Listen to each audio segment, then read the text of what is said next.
You've had that chip before, the one from years back. Golden and crisp on the outside, soft as butter in the middle, and a flavor you have never once been able to copy in your own kitchen. You've stood over your own stove, oil bubbling away, wondering why yours came out pale and greasy and just wrong. Here's the truth I wish somebody had told me 30 years ago. Everything that made that food taste so good, your grandmother already had. It sat in a plain jar beside her stove. It cost her nothing, and she would have laughed out loud at the idea of you driving across town and paying good money for it. That flavor didn't come out of a factory.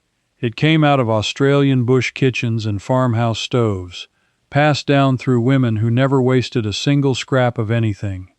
It survived because it was simply too useful to die. Before we finish, I'm going to take you back to a cookery book first printed in South Australia in 1923. To one page most people flick straight past without a second glance. By the end, you'll know the exact trick on that page. And you'll be able to do it this weekend, in the kitchen you already own, with nothing fancier than a saucepan and an old jar. I remember the first time I understood it. I was a boy standing in my great-aunt Nell's kitchen out past Gawler, watching her scrape something the color of honey out of a tin and drop it into a hot pan. I asked her what it was. She just smiled and said, "That's the good stuff, love. That's the flavor." I didn't understand her then. It took me most of my life to understand her now. And once you understand it too, you'll never look at a fast food bag the same way again. Let me tell you what was in that jar. It was dripping, beef dripping. The fat that ran off the Sunday roast, poured warm into a jar or an old tin, left to set on the shelf until it turned pale and solid and ready for the next feed. Every frugal Australian household had one. My Nan had one. My Aunt Nell had one. Their mothers had one before them. It was as normal as the kettle. And here's the thing that stopped me cold when I finally worked it out. That jar of dripping wasn't the poor man's substitute for something better. It was the something better. It was the exact flavor that the big food chains spent a fortune trying to bottle and sell back to us. For years I thought I was doing everything right. I bought the fancy bottled oils. I followed the recipes off the telly.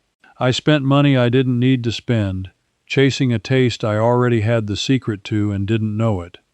That's what got me digging in the first place. Pure frustration. I couldn't work out why food that cost so little back then tasted so much better than food that costs a small fortune now. So I started asking the old folks. Not chefs, not experts. Just the country people who still remembered. The ones in their 80s and 90s who grew up before the supermarket, taught us all to throw things away. And every one of them told me the same thing, almost word for word. We kept the fat. You young ones pour it down the sink. That's your whole problem right there. They were right. But I still didn't understand why it mattered so much. Not until I found out what really happened to the food we all grew up trusting. Because here's where the story turns. For decades, the chips at the big Golden Arches chain tasted like something close to magic. People still talk about it. Ask anyone over 50 and they'll tell you the chips used to be better. They're not imagining it. They're not just going soft in the head about the good old days. The recipe genuinely changed. Right up until about 1990, those famous chips were cooked in beef tallow, rendered beef fat. Dripping, near enough, the very same stuff sitting in my Aunt Nell's tin. That's what gave them the flavor nobody could copy at home with a bottle of vegetable oil. It was never a secret spice. It was the fat. Then the pressure came. A campaign kicked off in America in the late 1980s, led by a wealthy businessman who went after the chains hard over the beef fat. The health headlines rolled in. The word saturated got turned into a swear word, and around 1990 the chains quietly switched. Out went the beef tallow, in came cheap vegetable oil. And the flavor that people had loved for a generation, the flavor that made those chips famous around the world, just vanished. Overnight. They tried to bring some of it back with a beef-flavored additive sprayed on, but it was never the same, and you can taste that it was never the same. Now stay with me, because this is the part that made my blood boil when I first pieced it together. The fat they threw out, the fat they were told was bad for us, was the very fat that your grandmother rendered for free in her own kitchen and stored in a jar for months. She wasn't being unhealthy. She was being smart. She was doing exactly what humans had done for thousands of years. And somewhere along the way we were all taught to be frightened of it, taught to pour it down the sink, taught to go and buy a bottle of something made in a factory instead. Somebody made money out of that fear. A lot of money. Because the moment we all stopped keeping the free fat from our own roasts, we started buying bottled oil every single week, week after week, year after year, a steady little payment out of every household budget in the country, forever, for something we used to get for nothing. I sat with that for a long while. All those years I'd been buying oil. All those years I'd been throwing the good stuff away without even knowing what I had. But knowing the history only got me halfway. I still had to work out how to actually do it, and that's where the old cookery books came back into my life. Now I know what a few of you are thinking right about now. You're thinking this is all very nice for someone with a big farmhouse kitchen and a Sunday roast every week, and a pantry the size of a bedroom. You're thinking you live in a little flat, or a unit, or a small place in town, with one cupboard and a tiny oven, and none of this is for you. I want to speak to you especially now, because this next part is exactly for you, and I mean that. You do not need land. You do not need a big kitchen. You do not need a single thing you don't already own. You need one saucepan and one clean jar with a lid. That is the whole shopping list. An empty jam jar washed out. That's it. If you can boil water in a flat, you can do this in a flat. Here's how simple it really is. Next time you cook any fatty cut of beef, or lamb, or even the fat you trim off a chop or a roast before it goes in the oven, you save it. Don't bin it. Chop it up small. Put it in a saucepan over the lowest heat your stove will do. Just leave it. 10 minutes, 15, half an hour, whatever it takes. The fat slowly melts out and turns to clear golden liquid, and the little brown bits sink to the bottom. That's called rendering. It's a grand old word for melting fat slowly and gently. That's all it is. When it's done, you let it cool for a minute, then you pour the clear golden liquid through a tea strainer or a bit of clean cloth into your jar. Leave the brown bits behind. Put the lid on. Sit it in the fridge, or even just in a cool dark cupboard the way the old folks did, and it sets into a firm, pale cream that keeps for months. Months. It does not go off the way you've been frightened into thinking it does. And from that one little jar, you now have the flavor. You spoon a bit into the pan to fry your eggs, and they taste better than you remember eggs tasting. You rub a bit over potatoes before they go in the oven, and they come out crisp and golden with that exact roast dinner flavor you can't get from a bottle. You use it to start a stew, to fry an onion, to make gravy that actually tastes of something. I did this in a rented unit with a 2-ring cooktop for a whole winter once, just to prove to myself it wasn't only a country thing. It worked perfectly. My power bill didn't move. My grocery bill went down, because I stopped buying oil and I stopped throwing meat fat away.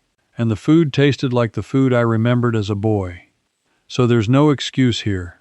Wherever you're sitting right now, whatever size your kitchen is, you can start this weekend. But rendering the fat was only the beginning of what those old kitchens knew. Because the real cleverness wasn't just keeping the fat.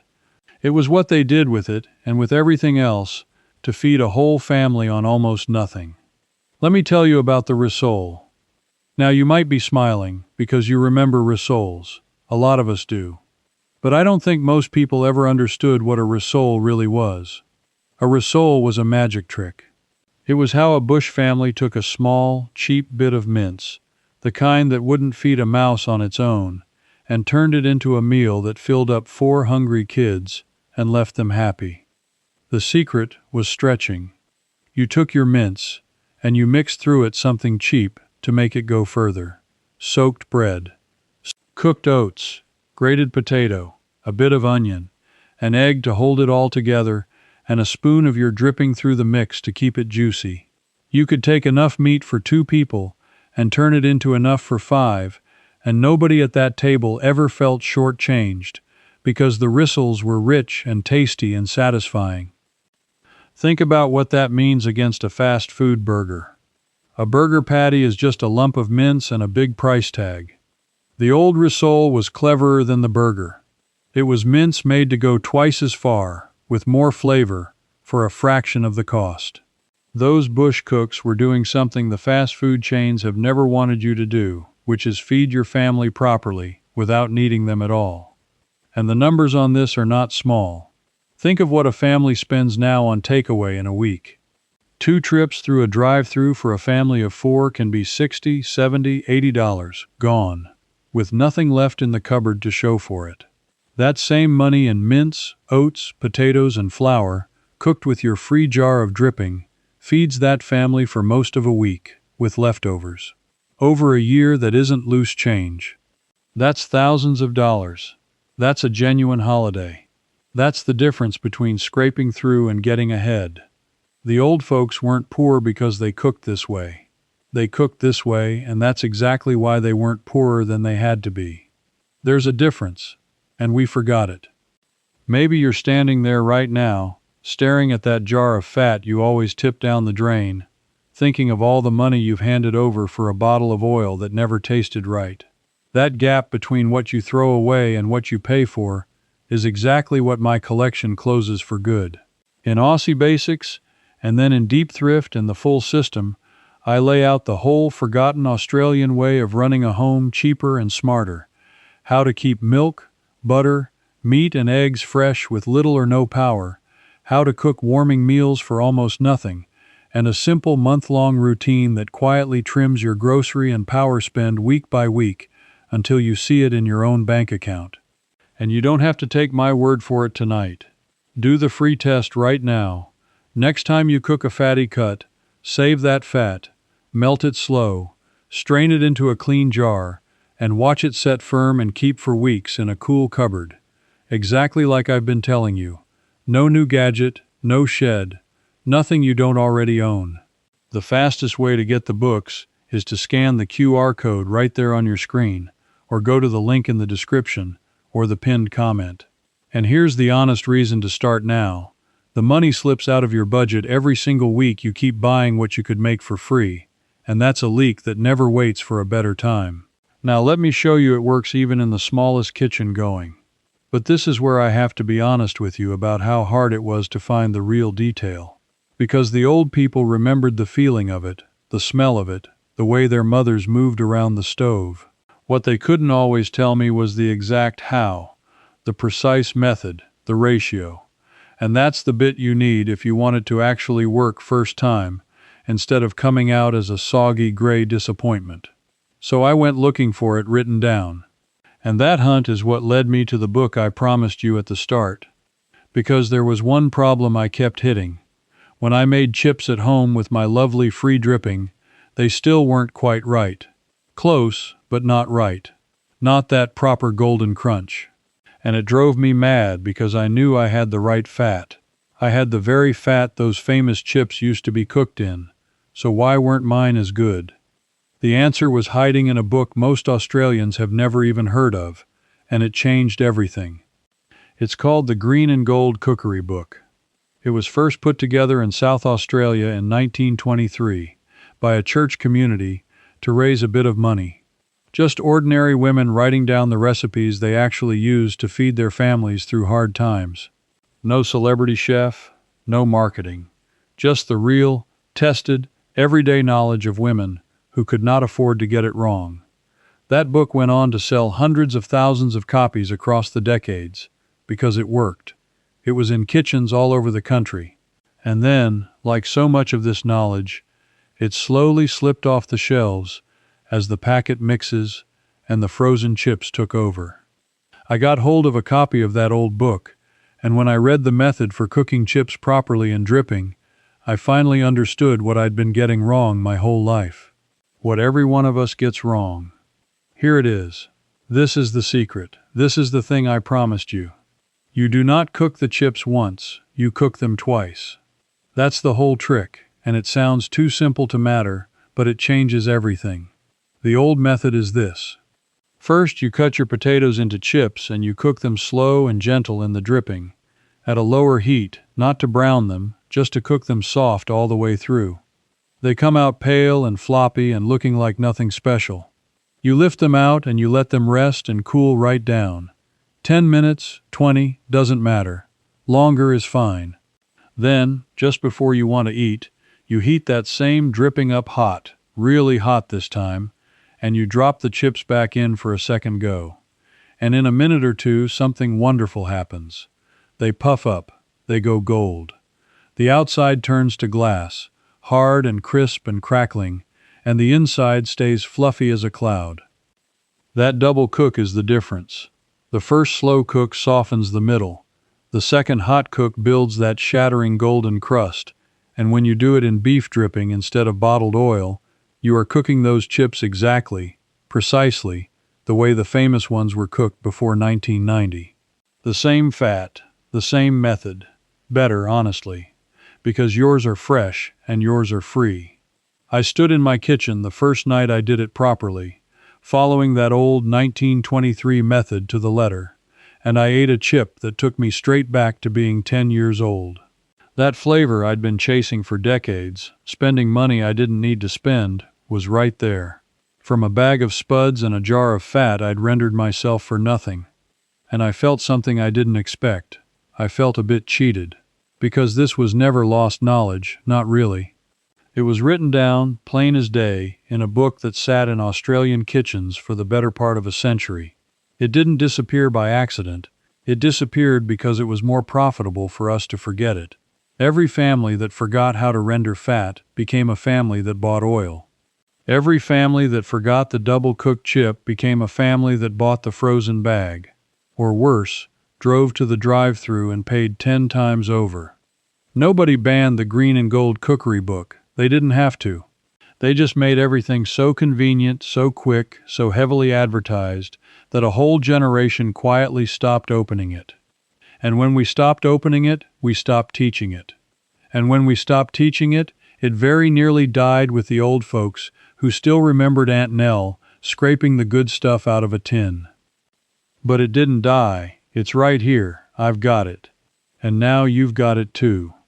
So let me leave you with the honest heart of it, the thing I really want you to take away tonight.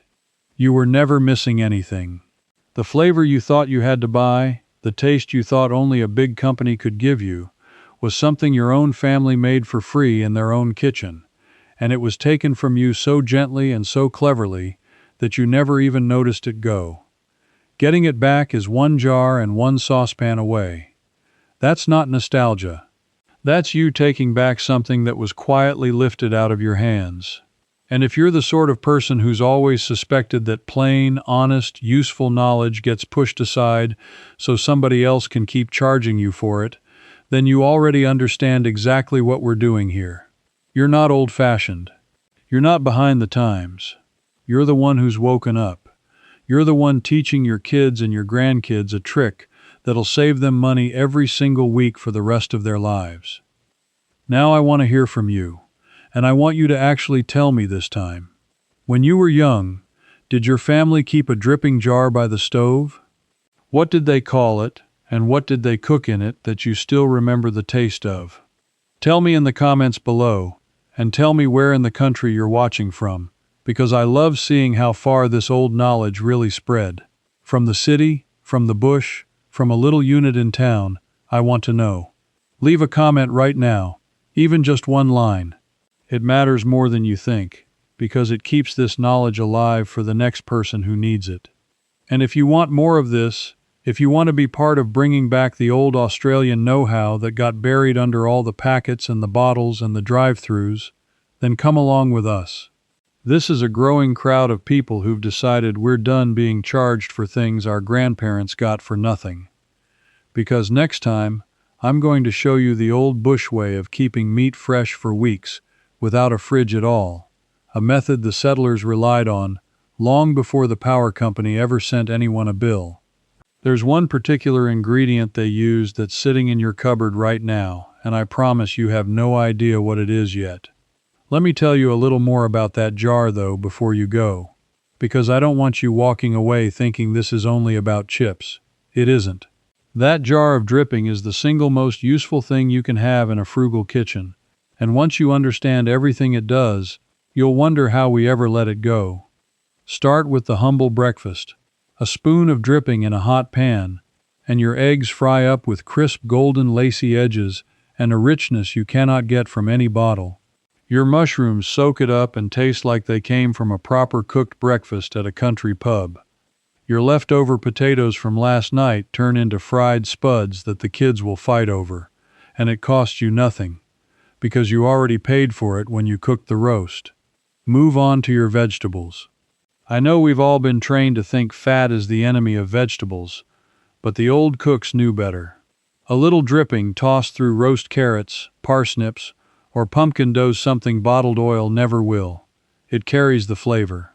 Fat is what makes flavor stick to your tongue instead of washing straight past it. That's not an opinion. That's simple food science. And those women in 1923 understood it in their hands long before anyone wrote it in a textbook. Then there's gravy. Real gravy. The kind that seems to have vanished from most homes. You start with a spoon of dripping, stir in a spoon of flour until it goes a nutty brown, then pour in your stock or even just the water you boiled your veg in, stirring all the while. 2 minutes and you've got a proper gravy that tastes like Sunday, made from what most people throw in the bin. No packet. No powder full of things you can't pronounce. Just the old way. And here's a little thing that surprised even me. Pastry.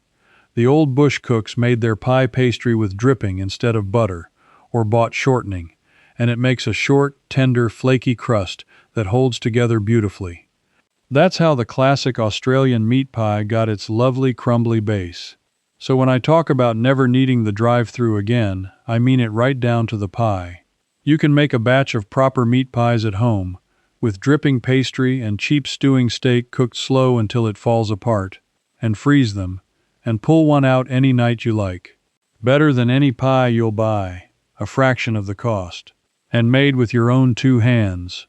Now think about all of that coming out of one jar of fat you used to pour down the sink.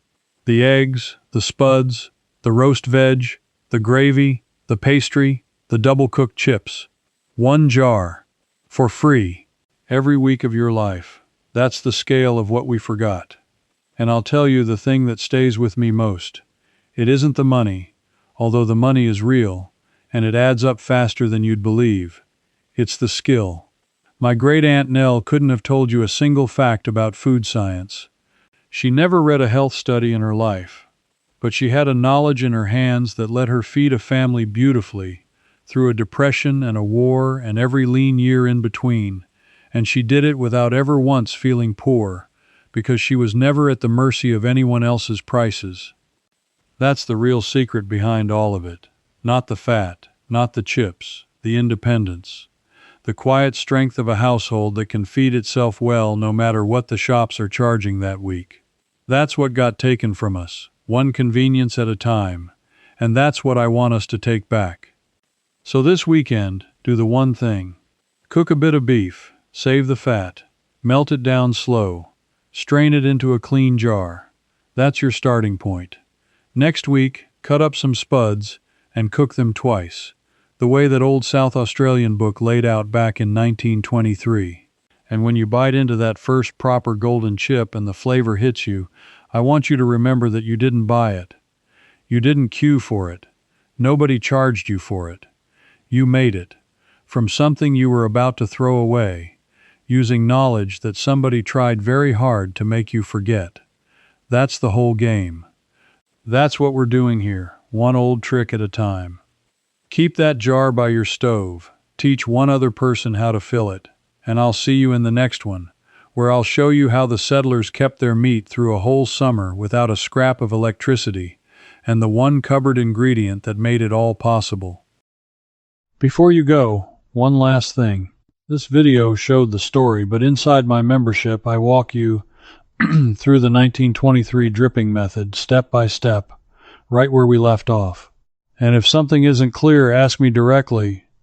And a real person answers, not a machine. You'd belong with practical folks like you in the Bush Wisdom Circle. Just point your phone's camera at the code on screen. You can cancel any time.